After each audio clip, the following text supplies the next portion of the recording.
Kita akan siapkan hati kita untuk mendengarkan kebenaran firman Tuhan. Satu hari Tuhan izinkan dalam hidup saya mengalami satu masalah dengan salah satu orang yang dekat dengan saya. Dan itu membuat hati saya berada di keadaan yang sangat kecewa terhadap manusia. Tapi satu hal yang Tuhan katakan, ketika kondisi saya menjadi tawar hati karena saya kecewa dengan manusia, Tuhan katakan, aku bukan manusia. Aku tidak sama dengan manusia yang bisa mengecewakanmu. Jangan pernah tawar hati dengan Tuhan. Jangan pernah kecewa dengan Tuhan. Dan dari kejadian itu, satu hal yang ada dalam hati saya, memang hanya Tuhan yang bisa kita percaya, melebihi apapun yang ada di dunia ini. Mungkin kondisi kita juga ada di dalam keadaan seperti itu, yang membuat hati kita tawar, yang membuat kita gak bisa merasakan sukacita dari Tuhan. Tapi pagi hari ini mari kita buka hati kita, izinkan Roh Kudus menyentuh dan menguatkan, menghidupkan iman kita kembali. Karena Tuhan tidak sama dengan manusia. Dia tidak pernah mengecewakan dengan segala prosesnya, dengan segala jalannya. Yang Dia tahu hanya yang terbaik buat kita. Mari kita akan teduhkan hati kita.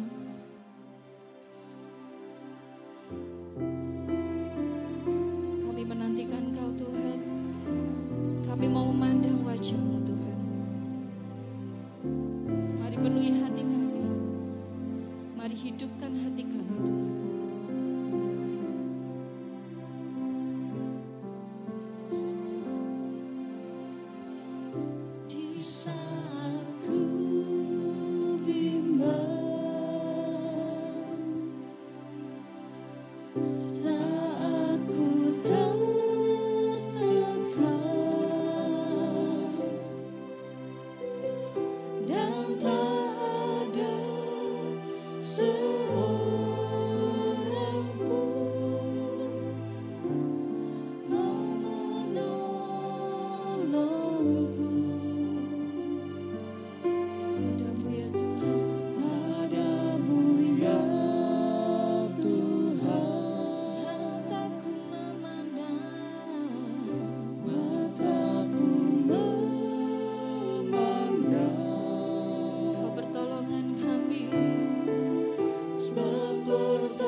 janjimu setia,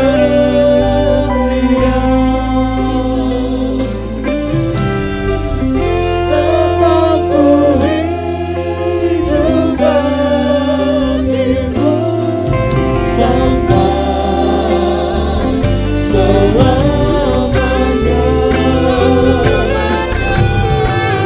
Tuhan ku percaya, Katakan dengan segenap iman, Engkau yang menjaga kami Tuhan. tanganmu berjaga, Mau berharap penuh padamu Yesus. yang berharap kepadamu,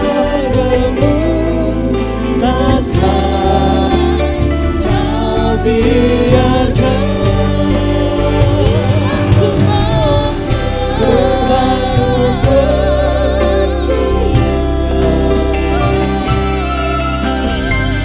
Janjimu setia, tetap ku hidup bagimu sampai selamanya. Mari sama-sama bangkit berdiri di hadapan Tuhan. Tuhan ku percaya, Tanganmu menjaga, tanganmu menjaga, kami mau berharap.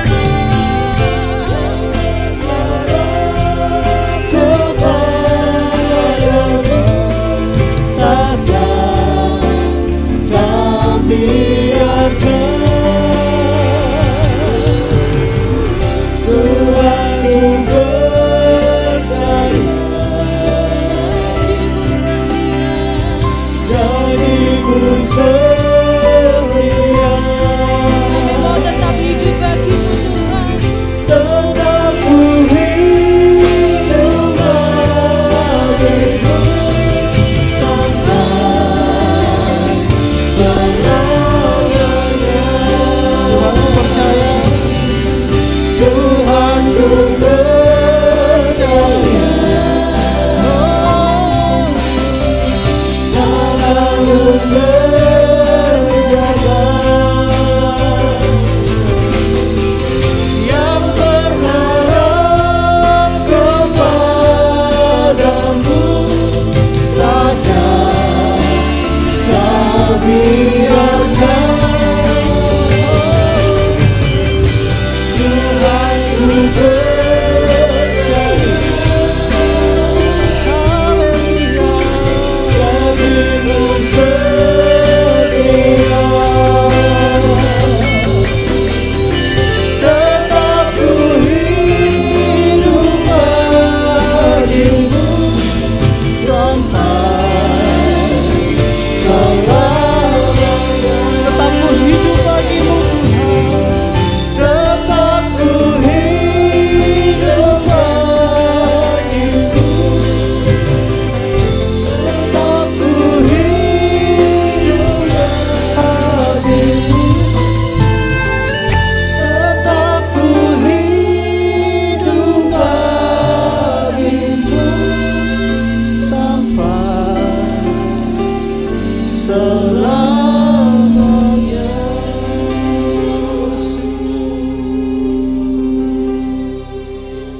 Ini yang menjadi kerinduan kami Tuhan pagi hari ini.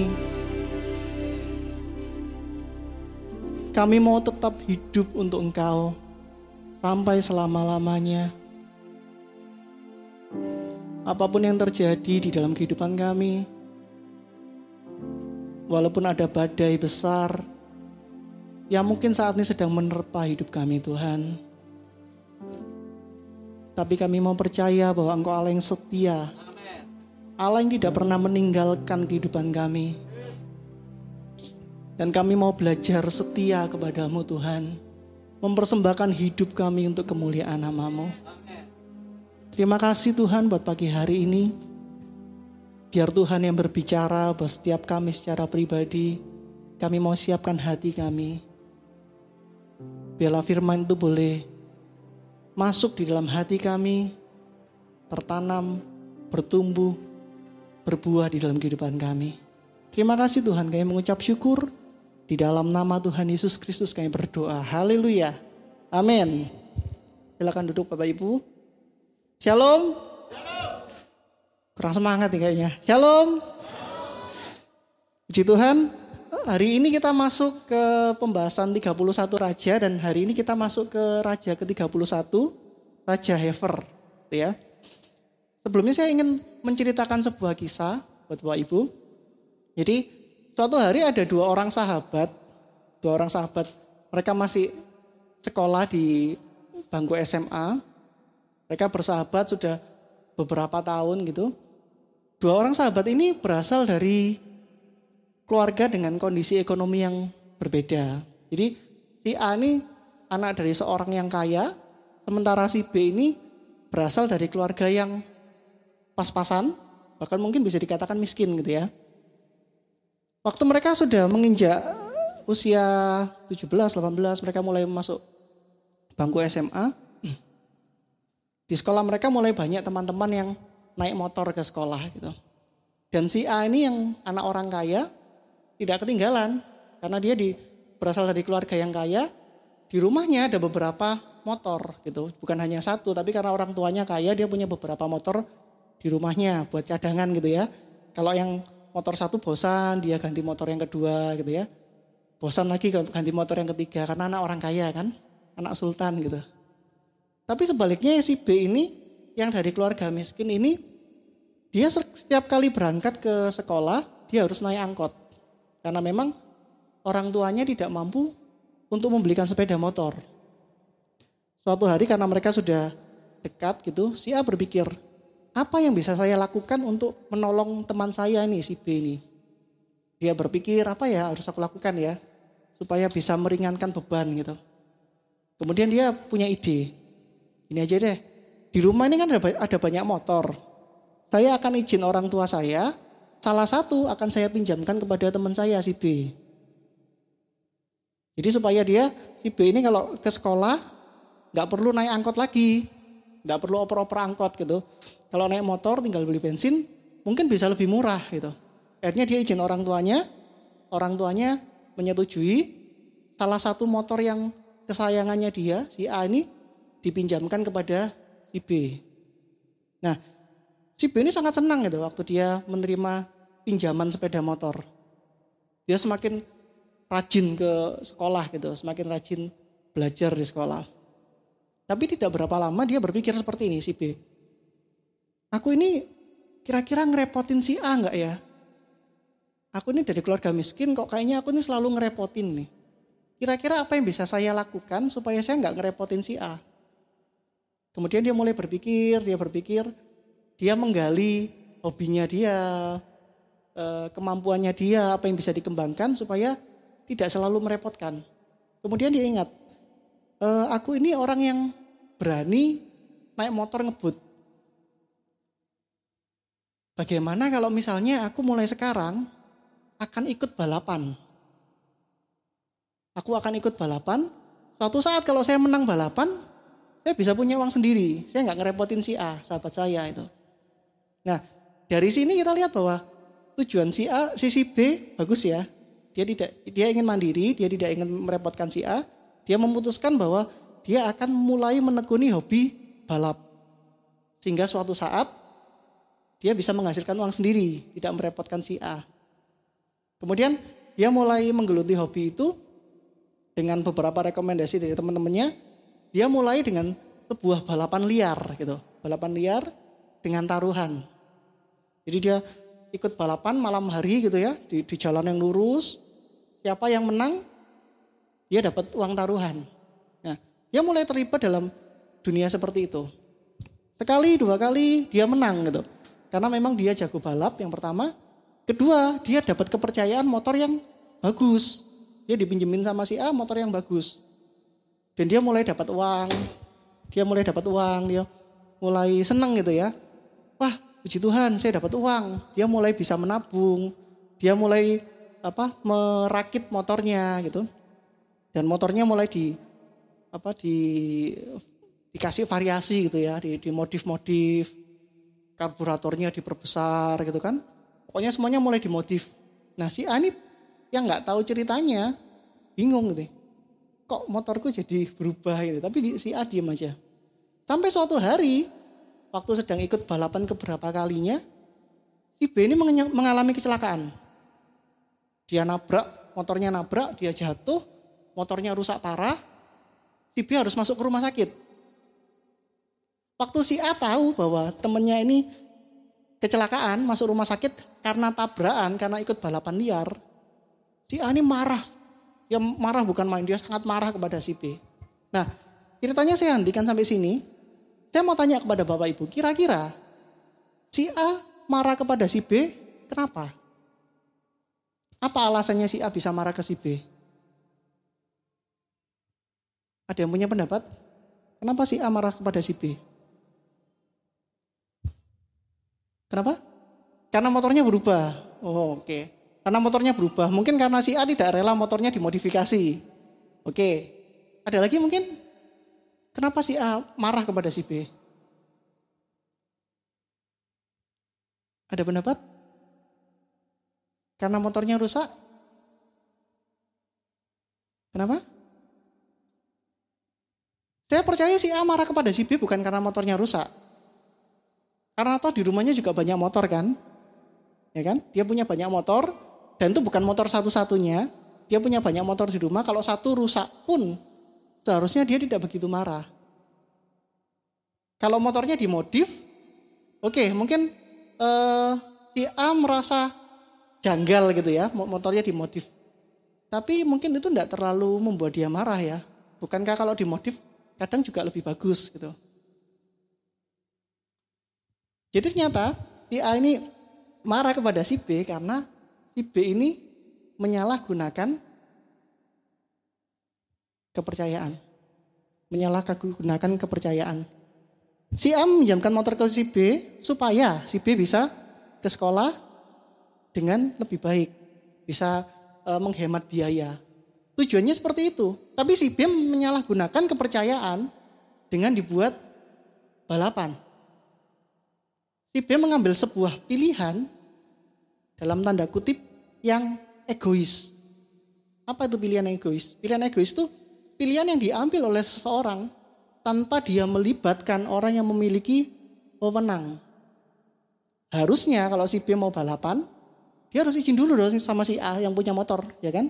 Dia harus izin dulu, dia harus ngomong dulu, karena itu bukan motornya dia.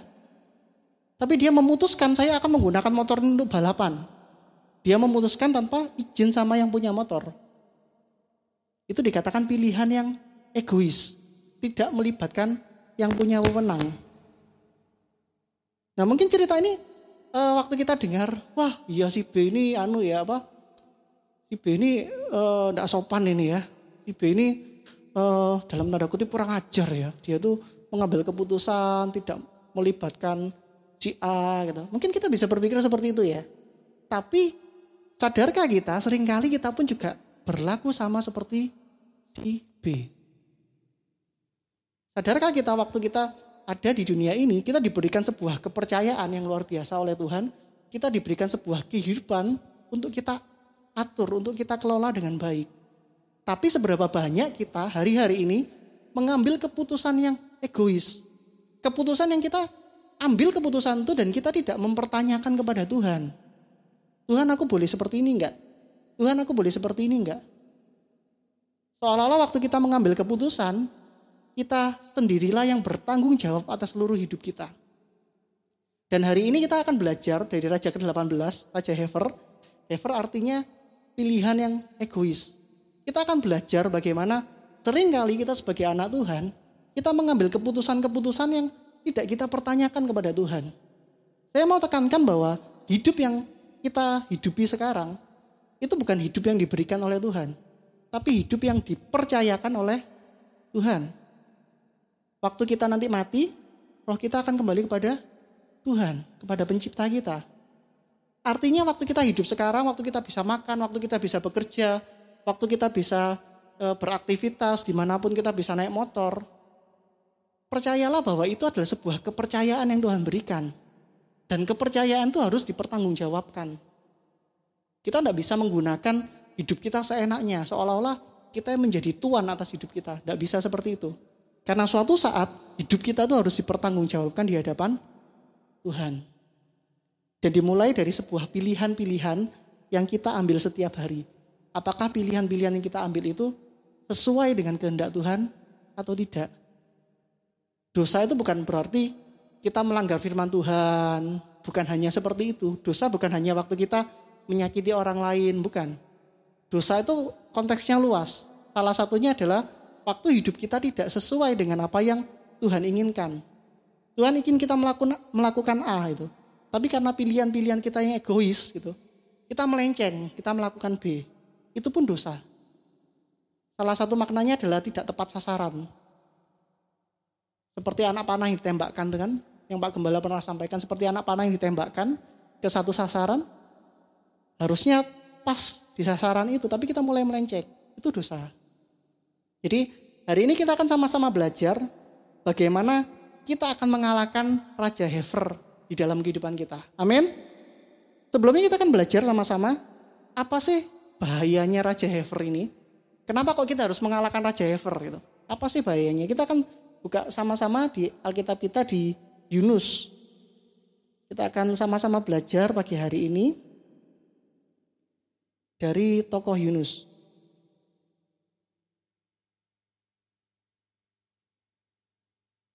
Yunus 1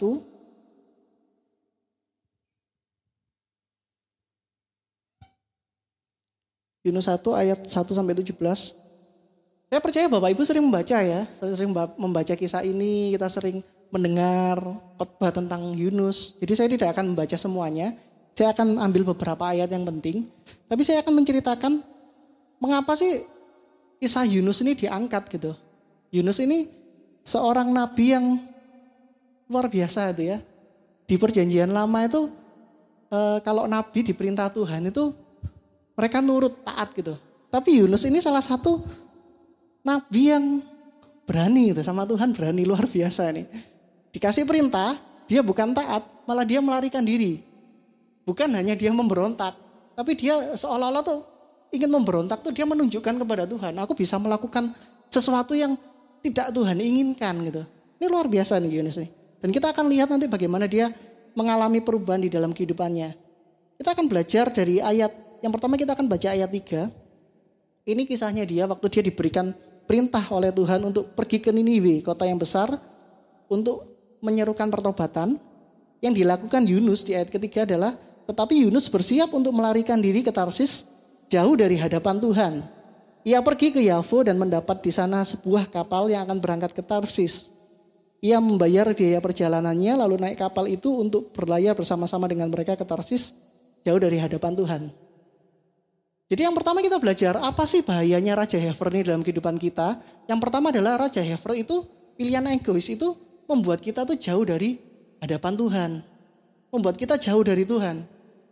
Kalau kita baca di ayat ini, Yunus dengan keputusan pribadinya, dengan kesadaran pribadinya, dia bukan dipengaruhi orang lain, tapi dia memutuskan sendiri, dia pergi ke Tarsis waktu Tuhan menyuruh dia ke Niniwe.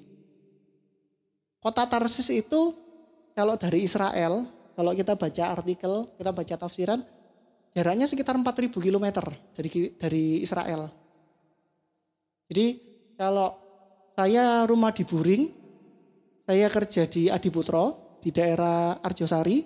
Dari rumah ke Arjosari, itu jaraknya sekitar 10 sampai 13 km, tergantung rutenya.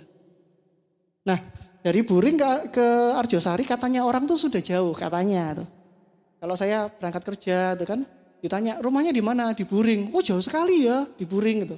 Tapi itu 10 sampai 13 km.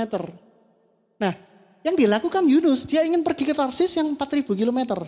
Bapak Ibu bisa bayangkan 4.000 km tuh bukan jarak yang dekat. Kalau hari-hari ini kita mau, saya coba searching gitu ya, 4.000 km itu sejauh mana sih? Gitu. Ternyata kalau di peta 4.000 km itu hampir sama seperti dari Malang ke kota Bangkok. Kota Bangkok. Jauh sekali. Jadi bukan hanya dari Malang ke Jakarta, bukan. Dari Malang ke Bangkok. Jadi Bapak Ibu bisa bayangkan bahwa Yunus ini bukan hanya dia ingin pergi menjauhi kehendak Tuhan, tapi dia ingin pergi yang jauh sekali. Bahkan kalau orang Ibrani dulu mengatakan bahwa Tarsis itu adalah ujung bumi. Ada pandangan seperti itu. Mungkin karena waktu itu teknologi belum seperti sekarang ya. Kalau sekarang kita bisa lihat peta, kita bisa Google. Waktu dulu kan belum ada peta, belum ada Mbah Google gitu. Jadi waktu itu mereka berpikir bahwa Tarsis itu adalah ujung bumi. Jadi waktu Yunus memutuskan dia akan pergi ke Tarsis, itu artinya dia sedang memposisikan dirinya, dia ingin menjauh yang jauh sekali dari hadapan Tuhan. Bukan hanya menjauh, tapi menjauh sekali gitu. Kalau bisa pergi ke tempat yang paling jauh supaya Tuhan gak panggil lagi dia. Supaya dia tidak perlu menggenapi rencana Tuhan. Jadi kita bisa lihat bahwa ternyata pilihan yang egois itu, yang pertama bisa membuat seseorang jauh dari Tuhan. Bahkan kalau itu dibiarkan, pelan-pelan seseorang akan semakin jauh, dan akhirnya terhilang. Kalau kita punya pilihan-pilihan egois di dalam kehidupan kita, pilihan-pilihan di mana kita mengambil keputusan, tapi kita tidak menanyakan kepada Tuhan, lambat laun kita akan semakin jauh dari Tuhan. Yang dulunya mungkin semangat ke gereja tuh. Lama-lama kok harus ke gereja ngapain ya? Pak Gembala ngapain ya? Kok memaksa-maksa harus IWP itu? Kan saya doa di rumah sudah cukup gitu. Bisa jadi mungkin kita sedang mengambil keputusan-keputusan yang egois, pilihan-pilihan yang egois gitu. Harusnya Tuhan tuh mengumpamakan dirinya sebagai Bapa gitu. Dia Bapa kita. Artinya apa? Tuhan tuh ingin bahwa kita tuh selalu dekat dengan Dia. Itu rencana Tuhan. Jadi kalau kita hari-hari ini sedang merasa bahwa hidup kita gak deket sama Tuhan, kita semakin lama semakin jauh dari Tuhan, saya percaya itu bukan kehendak Tuhan. Karena Tuhan memposisikan dirinya sebagai Bapa, Dia ingin deket sama kita. Jadi hati-hati dengan setiap keputusan-keputusan kita, pilihan-pilihan di dalam hidup kita. Saya percaya ada banyak pilihan di dalam hidup kita. Waktu Bapak Ibu berangkat ke tempat ini, Bapak Ibu punya pilihan. Yang pertama, mau pakai baju apa? Mau pakai baju warna hitam, mau pakai baju warna putih. Mau berangkat jam berapa? Ibadah jam 8. Saya mau berangkat jam 7. Saya mau berangkat, sudah siap jam 7, saya mau berangkat jam 7.15. Atau sudah siap jam 7, saya mau berangkat jam setengah 8. Layah-layah dulu gitu kan. Itu pilihan. Bapak Ibu sampai ke gereja, naik motor sampai ke gereja, Bapak Ibu mau parkir di depannya Kampung Roti, atau mau parkir di depan gereja, atau mau parkir di sebelah. Itu pilihan. Ada banyak pilihan di dalam kehidupan kita. Dan Tuhan menghargai waktu kita memutuskan sesuatu. Tapi ingat, tidak semua pilihan yang kita ambil itu bisa membawa kita semakin dekat kepada rencana Tuhan. Ada pilihan-pilihan yang justru membuat kita semakin jauh dari Tuhan. Karena itu hati-hati di dalam memilih. Kita bukan orang-orang yang sembarang memilih gitu ya, seolah-olah tidak ada Tuhan. Kita percaya bahwa Tuhan itu hidup. Karena itu waktu kita memutuskan sesuatu, libatkan Tuhan di dalam setiap perencanaan kita. Itu yang pertama bahayanya. Kenapa kok kita harus mengalahkan Raja Hefer? Yang pertama karena kalau kita mengizinkan Raja Hefer itu ada di dalam kehidupan kita, kita mengizinkan kita ada pilihan-pilihan egois yang kita lakukan, maka yang pertama kita akan semakin jauh dari Tuhan. Dan yang kedua, apa bahayanya Raja Hefer ini? Yang kedua, kita akan baca di ayat yang keempat sampai kelima. Tetapi Tuhan menurunkan angin ribut ke laut, lalu terjadilah badai besar sehingga kapal itu hampir terpukul hancur. Awak kapal menjadi takut, masing-masing berteriak-teriak kepada Allahnya, dan mereka membuang ke dalam laut segala muatan kapal itu untuk meringankannya. Tetapi Yunus telah turun ke dalam ruang kapal yang paling bawah dan berbaring di situ lalu tertidur dengan nyenyak. Ada kata-kata yang menarik di situ. Tetapi Yunus telah turun ke dalam ruang kapal yang paling bawah. Yang paling bawah. Jadi Yunus itu bukan hanya seperti Tuhan Yesus yang dalam kapal kemudian tidur di buritan, bukan. Kisahnya beda. Yunus ini dia turun ke ruang kapal yang paling bawah. Artinya apa? Waktu dia masuk ke dalam kapal, dia tidak ingin privasinya diganggu. Dia turun ke dalam ruang kapal yang paling bawah, kemudian tidur, berbaring di situ tidur nyenyak. Dia tidak ingin diganggu orang lain gitu. Dia bukan hanya sekedar bersantai atau berbaring di buritan kapal, sehingga kalau suatu saat ada apa-apa dia bisa menolong. Enggak, dia turun ke bagian kapal yang paling bawah. Artinya dia sedang menjauhkan diri dari orang-orang sekitarnya. Dia tidak ingin privasinya diganggu, dia tidak ingin juga mengganggu privasi orang lain. Orang lain mau kena badai, ya terserah dia. Orang lain mau pontang-panting, ya terserah dia. Pokoknya aku dengan privasiku, orang lain dengan privasinya sendiri. Urusanku, urusannya orang lain, urusannya orang lain. Pilihan egois yang dibuat oleh Yunus itu membuat dia menjadi orang yang tidak lagi peka dengan kondisi di sekitarnya. Kalau zaman dulu saya waktu remaja ada istilah EGP. Ada yang tahu kepanjangannya? Emang gue pikirin gitu. Orang lain mau jungkir balik, EGP, emang gue pikirin gitu. Orang lain mau menderita, EGP, emang gue pikirin gitu. Ini yang dilakukan oleh Yunus gitu. Waktu dia mengambil keputusan yang egois, pilihan-pilihan egois. Dia menjadi orang yang tidak peduli lagi dengan orang lain. Yang penting aku gitu.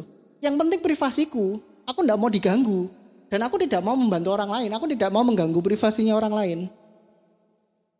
Ingat bahwa Tuhan menempatkan kita, memanggil kita menjadi orang percaya. Salah satu panggilannya supaya kita bisa jadi berkat buat orang lain. Jadi bukan hanya hidup kita buat hidup kita sendiri. Bukan hanya kita menikmati apa yang menjadi berkat Tuhan tak nikmati sendiri. Sementara orang lain menderita. Sementara orang lain menangis-nangis, pontang-panting. Orang lain tidak bisa makan mungkin. Orang lain menderita, EGP. Panggilan kita di dalam dunia itu jadi berkat. Tuhan Yesus itu enggak perlu turun sebenarnya ya.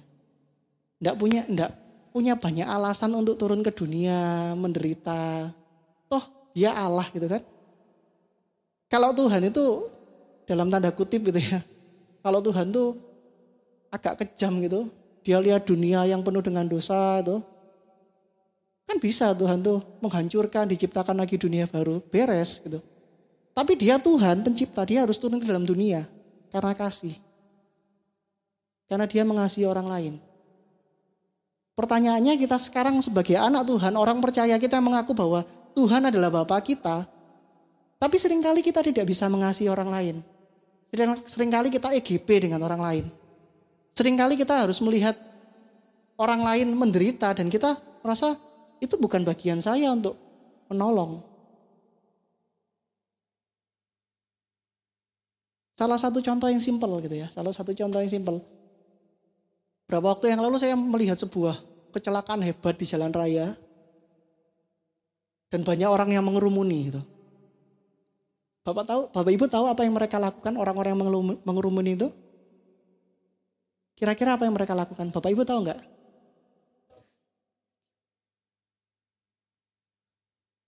Sementara orang yang jatuh gitu ya. Aduh, yang lainnya.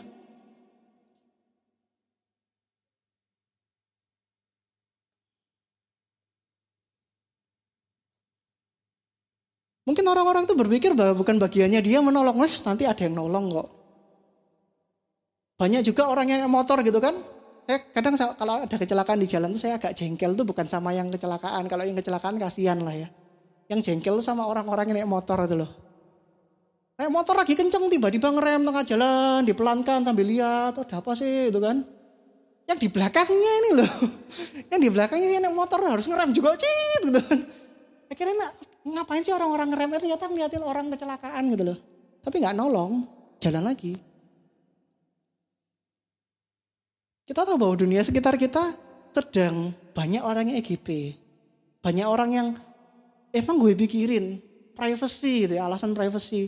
Saya tidak mau mencampuri urusan orang lain dan saya tidak mau dicampuri urusan saya tidak mau mencampuri itu.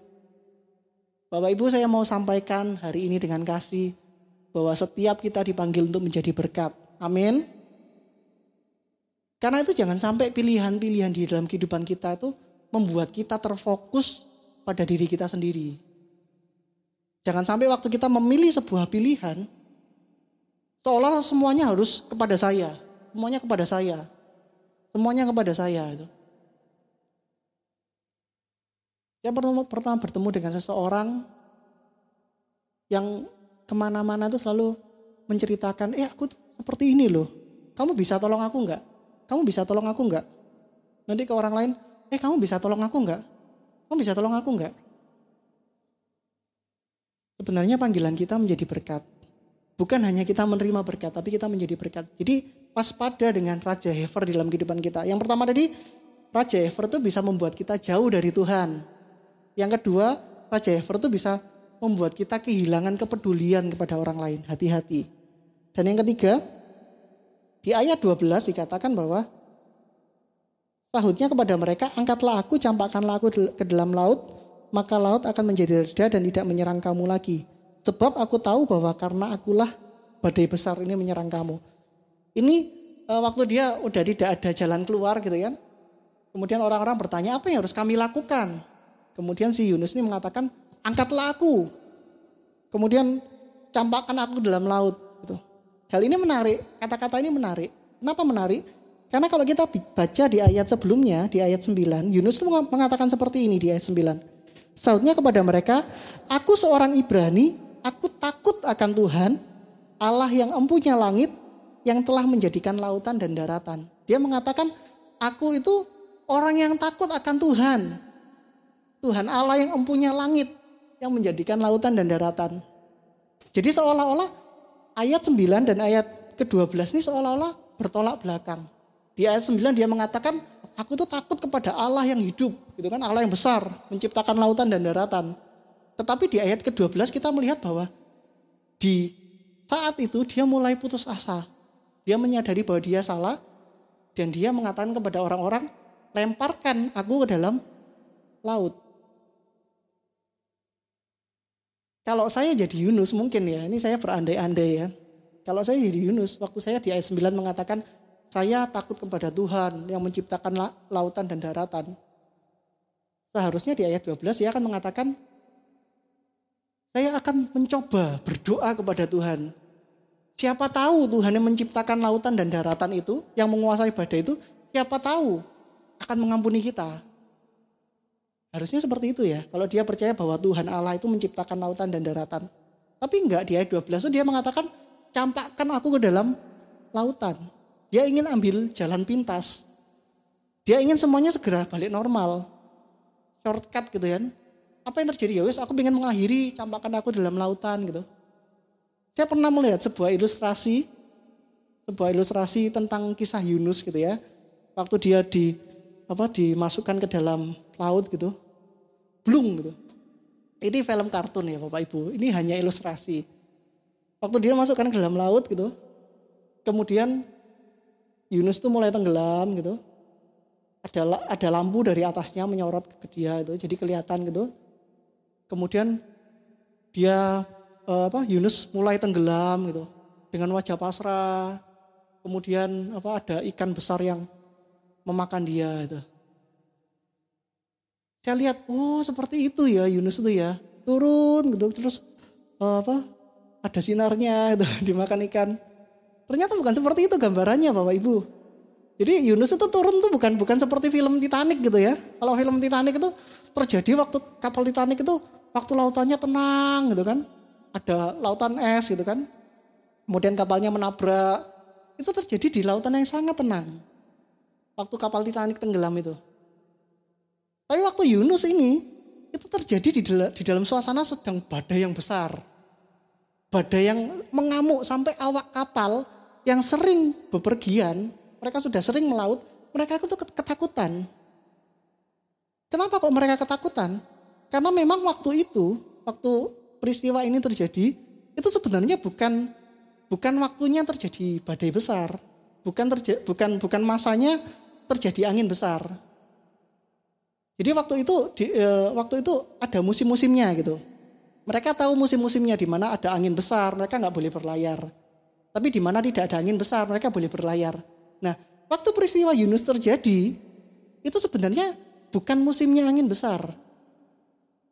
Jadi itu badai yang sangat hebat yang bahkan awak kapal pun ketakutan. Dan Yunus meminta dia dilemparkan ke dalam laut. Itu sama sekali bukan pilihan yang bijaksana itu. Karena waktu itu badainya mengamuk dengan hebat. Kalau Bapak Ibu mungkin berapa waktu ini mengikuti perkembangan di berita, kita sedang berduka gitu ya. Karena ada satu kapal selam kita yang tenggelam gitu. KRI Nanggala gitu.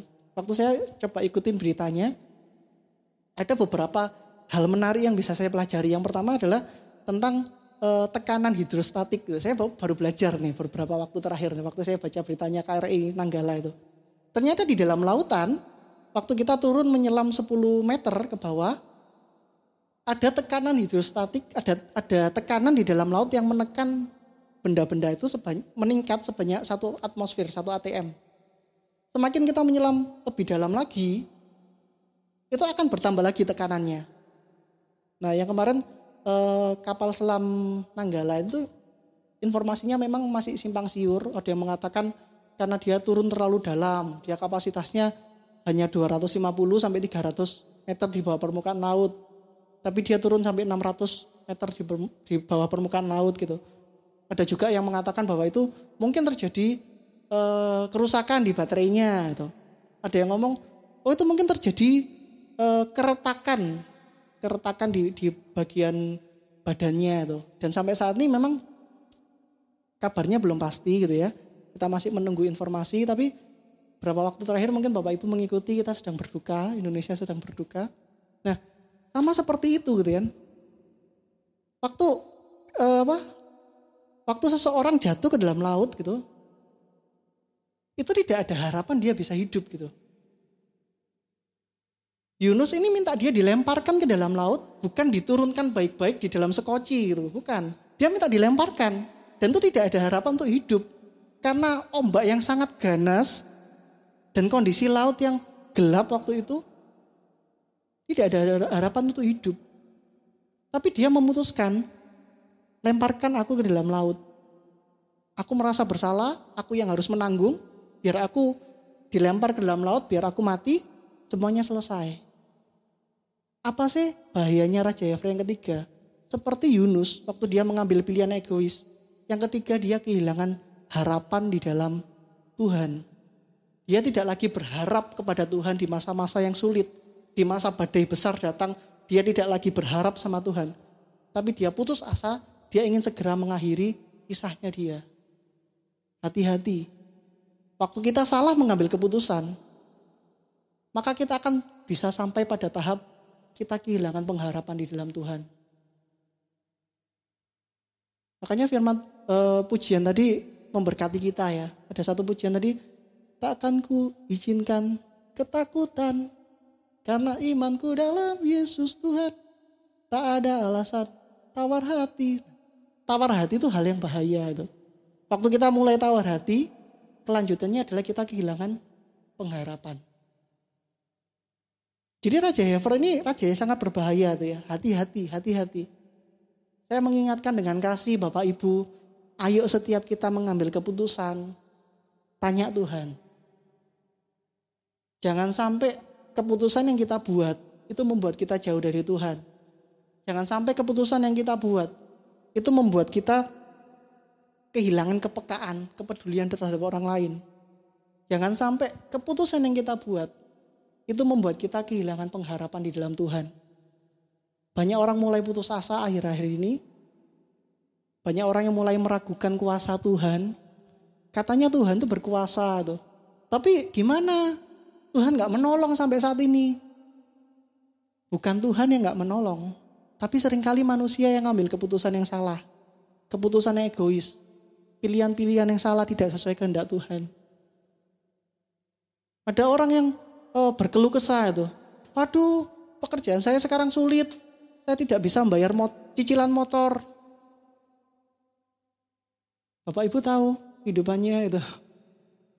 Seorang pegawai gitu yang gajinya mungkin gak sampai 5 juta. Tapi dia beli motor cowok gitu ya, motor cowok. Apa itu, Yamaha Fiction atau apa itu. Saya sendiri sampai kaget, wih hebat ya orang ini ya. Gajinya gak besar tapi Yamaha Fiction gitu. aku aja smash gitu. Ya karena saya memang nggak mau terlalu terikat gitu ya dengan beban-beban seperti itu, beban utang gitu. Tapi seringkali orang tuh menyalahkan Tuhan atas keputusan pribadi yang dia buat gitu. Dia yang mengambil keputusan egois, dia nggak tanya Tuhan. Tapi begitu suasana tidak menjadi baik, dia menyalahkan Tuhan. Tuhan ini gimana? Tuhan nggak menolong, Tuhan tidak berkuasa. Oh bukan. Karena engkau yang salah ngambil keputusan. Nggak tanya Tuhan. Ayo saat ini kita mau sama-sama belajar mengalahkan Raja Hefer di dalam kehidupan kita. Bagaimana cara kita mengalahkan Raja Hefer? Secara singkat saya akan membahas di Yunus 2. Apa yang Yunus lakukan sehingga dia bisa mengalahkan Raja Hefer? Yang pertama di Yunus 2 ayat yang ke-7. Di sana dikatakan, ketika jiwaku letih lesu di dalam aku, teringatlah aku kepada Tuhan dan sampailah doaku kepadamu ke dalam bait-Mu yang kudus. Jadi hal pertamanya supaya kita bisa mengalahkan Raja Hefer, kita bisa mengambil keputusan-keputusan yang bijaksana sesuai dengan apa yang Tuhan inginkan. Yang pertama adalah berseru kepada Tuhan. Cari Tuhan. Cari Tuhan. Makanya kalau Pak Gembala mengingatkan, ayo IWP, ayo doa. Ayo cari Tuhan. Sekali lagi itu bukan karena kebutuhan gereja Bapak Ibu. Tapi itu untuk Anda sekalian. Untuk kita sendiri gitu. Saya yang sering datang IWP, rutin datang IWP, saya sendiri merasakan kok. Waktu saya ikut IWP, saya sering bercerita sama istri saya gitu ya. Beberapa kali dalam fase hidup saya mengalami pergumulan yang sangat berat gitu ya. Dan beberapa kali pergumulan itu datang pada hari Rabu gitu. Saya bukan mengepas-ngepaskan gitu ya. Bukan, tapi beberapa kali memang pergumulan itu datang pada hari Rabu gitu. Saya beberapa kali cerita kepada istri saya waktu saya dalam perjalanan pulang dari IWP itu. Jadi waktu saya pulang kantor gitu, sampai rumah gitu, saya persiapan mau ke IWP, saya nggak cerita sama istri saya kalau saya punya masalah itu. Tapi begitu pulang dari IWP, saya cerita sama dia, aku tadi dapat ini loh waktu IWP itu. Saya dapat kekuatan yang baru loh. Jadi dia dapat ceritanya dari saya adalah saya dapat masalah dan saya dapat kekuatan baru gitu. Bukan hanya saya dapat masalah dan tidak ada solusi, bukan. Masalahnya tetap ada, tapi saya merasa dikuatkan gitu. Saya merasa bahwa ada sesuatu yang Tuhan sedang kerjakan. Saya punya optimisme, saya punya keyakinan bahwa Tuhan pasti menolong. Jadi ayo berseru sama Tuhan. Waktu kita mungkin saat-saat ini ada di dalam kondisi seperti tadi ya, 3 fase tadi. Mungkin kita sedang ada di posisi yang jauh dari Tuhan. Mungkin kita ada dalam fase kita mulai kehilangan kepedulian dengan orang lain. Mungkin kita ada dalam fase kita kehilangan pengharapan di dalam Tuhan. Maka seperti yang dilakukan Yunus, yang pertama adalah ayo berseru kepada Tuhan. Amin. Berseru itu bukan hanya memanggil Tuhan, Tuhan, Tuhan, bukan. Kalau Tuhan tolong, puji Tuhan. Kalau tidak Tuhan tolong, ya mau gimana lagi. Bukan seperti itu. Waktu kita berseru kepada Tuhan, sebenarnya kita sedang menyatakan iman kita dengan kesungguhan hati. Tuhan tolong, Tuhan tolong. Sampai Tuhan itu menyatakan perkenanannya di dalam hidup kita. Kalau Tuhan belum menjawab, cari terus, cari terus, cari terus. Tekun, setia, cari terus. Saya percaya waktu kita cari Tuhan, kita semakin lama akan bisa semakin mengerti hati Tuhan. Sehingga kita bisa mengalahkan Raja Hefer.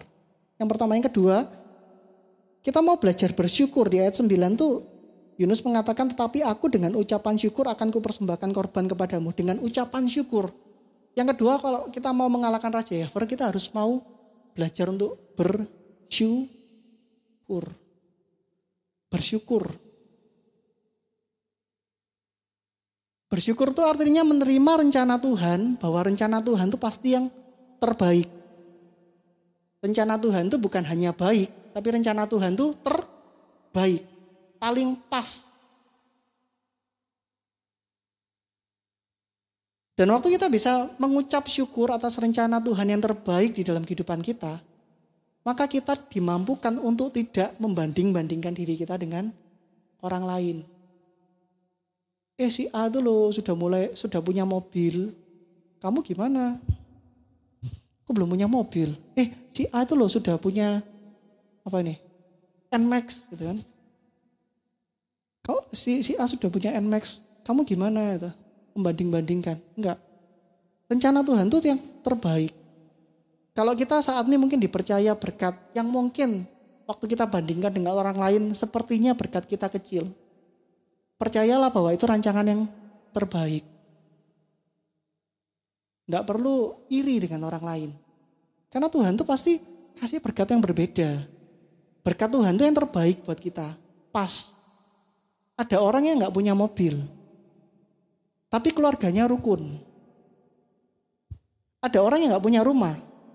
Tapi istrinya sangat menyayangi suaminya. Ada orang yang mungkin tidak punya anak. Tapi di dalam pekerjaannya, dia menjadi orang yang sukses. Ada orang yang mungkin orang tuanya sudah tidak ada. Tapi dia dipercayakan sebuah usaha yang berkembang. Berkat Tuhan itu yang terbaik kok. Itu berkat Tuhan itu yang pas buat kehidupan kita. Jadi gak perlu membanding-bandingkan hidup kita dengan orang lain. Ada takaran-takaran yang Tuhan siapkan di dalam kehidupan kita dan itu pas. Jadi waktu kita mengucap syukur, kita bisa belajar bersyukur kepada Tuhan, kita akan dimampukan untuk tidak membandingkan diri kita dengan orang lain. Tapi kita percaya bahwa berkat Tuhan di dalam hidup kita itu yang terbaik. Yang ketiga, Yunus mengatakan bahwa dengan ucapan syukur akan mempersembahkan korban kepada Tuhan. Nah ini yang seringkali tidak kita lakukan. Yunus itu akan mempersembahkan korban kepada Tuhan dengan ucapan syukur. Seberapa sering sih kita berseru kepada Tuhan di dalam pergumulan. Tuhan tolong, Tuhan tolong, Tuhan tolong. Kita berseru kepada Tuhan. Tapi waktu Tuhan tolong, kita tidak mempersembahkan korban kepada Tuhan. Waktu kita mempersembahkan korban kepada Tuhan tuh, itu seperti kita sedang membangun mezbah gitu loh. Seperti membangun mezbah. Makanya di perjanjian lama, Abraham dikatakan bahwa dia sering membangun mezbah. Sebagai peringatan bahwa Tuhan pernah menolong di tempat itu. Dalam beberapa kali kehidupan saya mau bersaksi gitu ya. Ada beberapa fase di dalam hidup saya mengalami lembah yang sangat dalam gitu. Sampai saya merasa hands up gitu. Saya menyerah dengan keadaan gitu. Saya tidak mampu lagi gitu ya. Dan waktu itu saya berpikir, saya berdoa kepada Tuhan. Tuhan kalau Tuhan tolong sekali ini, saya akan mempersembahkan korban gitu. Dan waktu Tuhan tolong, saya menepati janji saya mempersembahkan sebuah korban kepada Tuhan. Sampai saat ini saya ingat bahwa saya pernah ditolong oleh Tuhan. Karena waktu itu saya pernah mempersembahkan korban. Saya jadi ingat peristiwanya. Oh iya, saya dulu pernah berkorban seperti ini karena Tuhan pernah tolong saya. Kondisinya seperti ini saya bisa ceritakan secara rinci karena saya pernah mempersembahkan korban. Mempersembahkan korban itu bukan berarti kita sedang memperkaya gereja, bukan. Tapi kita sedang membangun mezbah di mana kita suatu saat bisa mengingat kembali pertolongan Tuhan. Coba Bapak Ibu kalau punya masalah berat gitu ya, berdoa kepada Tuhan. Setelah Tuhan tolong, puji Tuhan. Pasti lupa. Kalau kita hanya puji Tuhan, pasti lupa. Ya waktu kita persembahkan korban di tempat itu, pada titik itu seperti kita sedang membangun mezbah peringatan gitu loh. Jadi suatu saat Tuhan izinkan kita ada di posisi yang sama.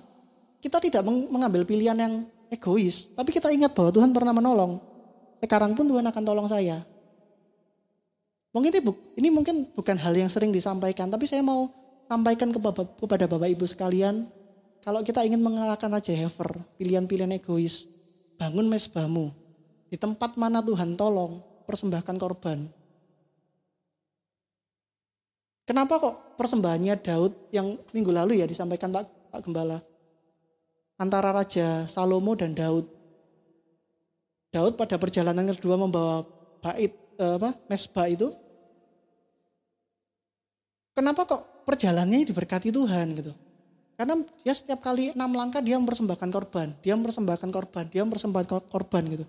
Dan itu berkenan kepada Tuhan. Bukan hanya kepentingan kita.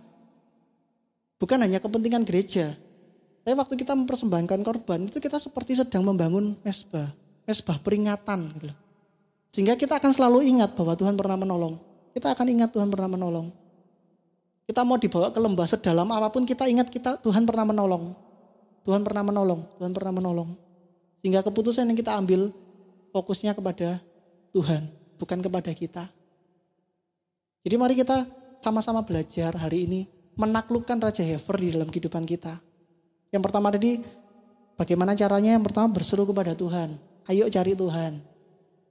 Ayo cari Tuhan. Kedua, belajar bersyukur atas rencana Tuhan. Dan yang ketiga, persembahkan korban syukur kita kepada Tuhan. Korban syukur itu apa aja bentuknya? Yang paling simpel, yang paling sederhana, Bapak Ibu bisa menabur, persembahkan harta. Apalagi Bapak Ibu bisa mempersembahkan tenaga, bisa mempersembahkan waktu. Banyak hal yang kita bisa persembahkan kepada Tuhan.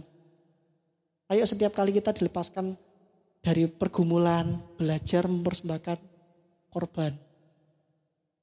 Korban itu sesuai kapasitas kita kok. Kalau Bapak Ibu masih bekerja di perusahaan, ya jangan berjanji, saya akan mempersembahkan korban, saya akan jadi full timer. Ya gak perlu seperti itu juga itu. Sesuai dengan kapasitas kita masing-masing. Apa korban yang bisa kita persembahkan, kita mau persembahkan kepada Tuhan. Saya akan tutup dengan sebuah quote, sebuah kata-kata bijak yang disampaikan oleh Woody Allen.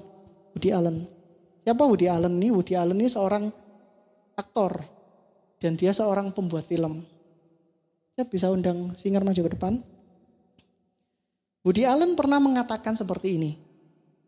Bila Anda ingin membuat Tuhan tertawa, beritahukan padanya rencana Anda. Saya ulangi ya.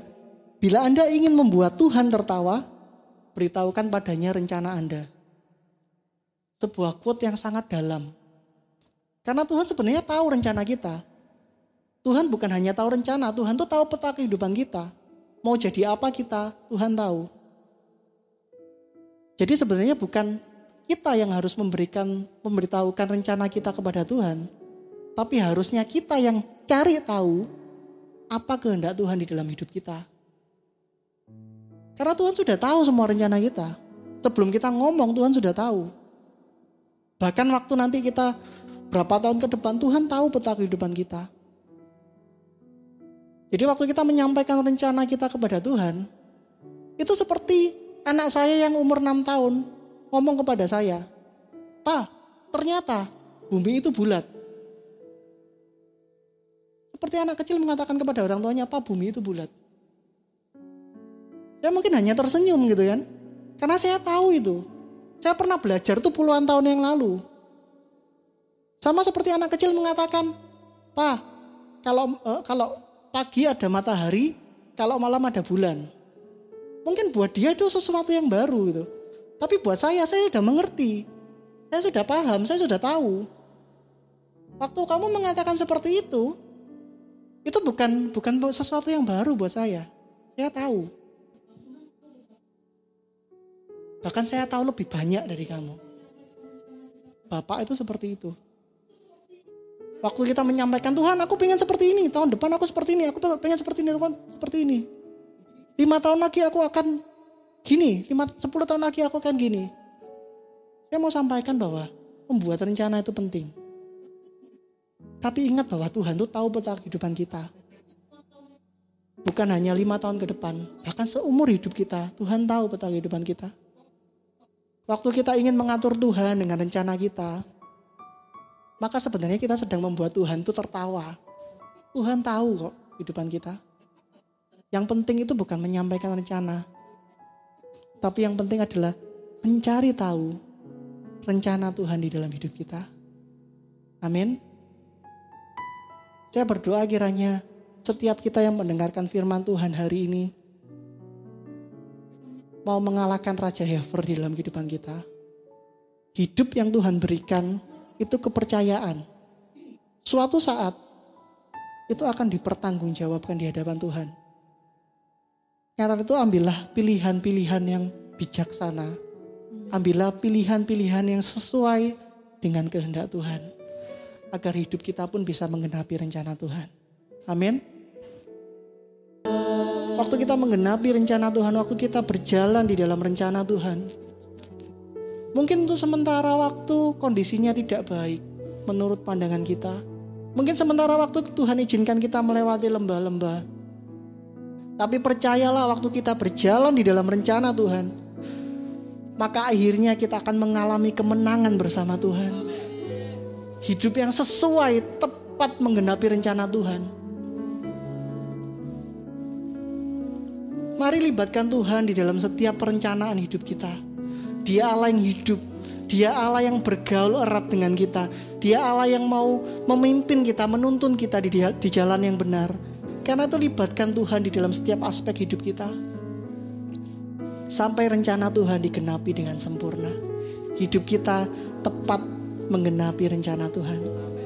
Tuhan, kami bersyukur buat pagi hari ini. Buat firman yang boleh kami dengar Tuhan. Ampuni kami kalau seringkali kami mengambil keputusan-keputusan yang nampaknya baik di hadapan manusia, tapi tidak sesuai dengan kehendak Tuhan. Biarlah pagi hari ini, setiap kami Tuhan, kami mau kembali percaya bahwa rancangan-Mu yang terbaik di dalam kehidupan kami. Kami mau mengalahkan raja-raja heifer, pilihan-pilihan egois, pilihan-pilihan yang tidak sesuai dengan rencana Tuhan. Dan kami mau serahkan hidup kami sebagai korban di hadapan-Mu Tuhan. Apapun rencana yang Tuhan inginkan untuk kami kerjakan, kami mau tepat menggenapi rencana Tuhan. Terima kasih Tuhan, kami mengucap syukur dan bila Roh Kudus terus mengingatkan kami akan setiap firman Tuhan yang kami dengar hari ini. Kami mengucap syukur buat kebaikan-Mu. Hanya di dalam nama Tuhan Yesus Kristus kami berdoa. Haleluya. Amin. Kami tidak setia. Tapi malam pada pagi hari kami percaya Tuhan firman mengatakan Tuhan, supaya kami mau setia seperti Tuhan Yunus yang boleh berubah setia, berjumpa dengan Engkau kembali Tuhan. Dan pagi hari kami coba berdoa Tuhan saat ini buat bangsa negara kami Indonesia yang berduka Tuhan. Engkau Tuhan melihat bangsa ini, Engkau jauhkan dari Tuhan mara bahaya. Orang-orang yang Tuhan yang berbuat jahat atas bangsa ini, Engkau berhadapan dengan mereka Tuhan. Sebab satu hal yang kami tahu, apapun yang terjadi, rencana Tuhan sedang terjadi, tergenapi atas bangsa ini. Tuhan besar terjadi buat bangsa kami Tuhan. Terima kasih Tuhan, berkati bangsa ini. Ulurkan tangan-Mu, kedangkan tangan buat bangsa ini. Kami percaya, kami butuhkan Engkau Tuhan. Kami juga berdoa buat kota kami, kota Malang, di mana kami tinggal Tuhan. Kau berikan kesejahteraan kota ini, kesejahteraan kami juga. Kau pulihkan setiap Tuhan usaha-usaha kecil, usaha-usaha menengah, bahkan usaha-usaha yang besar Tuhan. Supaya setiap anak-anak-Mu yang takut akan Tuhan diberkati ya Tuhan hidupnya Tuhan. Terima kasih Bapa. Kami bersyukur Tuhan Yesus buat kesehatan, buat anugerah yang Kau berikan buat kami. Dan pada pagi hari itu Tuhan Yesus, mari Bapak Ibu arahkan tangan bersama, angkat tanganmu dan pandang wajah Tuhan. Tuhan menyerah wajahnya pada Engkau dan berikan kasih karunia. Tuhan menghadapkan wajahnya pada Engkau dan memberikan Engkau damai sejahtera. Sebab itu pulanglah, bawa berkat dari Allah Bapa atas keluargamu, atas suami, istri, anak-anakmu, kedua orang tuamu, kedua mertuamu, bahkan orang yang tinggal dalam rumahmu. Diberkatilah pekerjaanmu, diberkati kesehatanmu oleh Tuhan, diberkati kuasa masukmu oleh Tuhan. Dan kami mengatakan apapun yang jumpai tanganmu, Tuhan akan buat yang berhasil dan beruntung. Dan sekarang terimalah juga kasih yang damai dari Tuhan kita Yesus Kristus yang melampaui segala akal, beri dalam hati pikiranmu. Segala masa pandemi, masa yang susah ini kau punya pengharapan, kau punya kekuatan, bahkan kau akan menjadi orang yang lebih dari pemenang.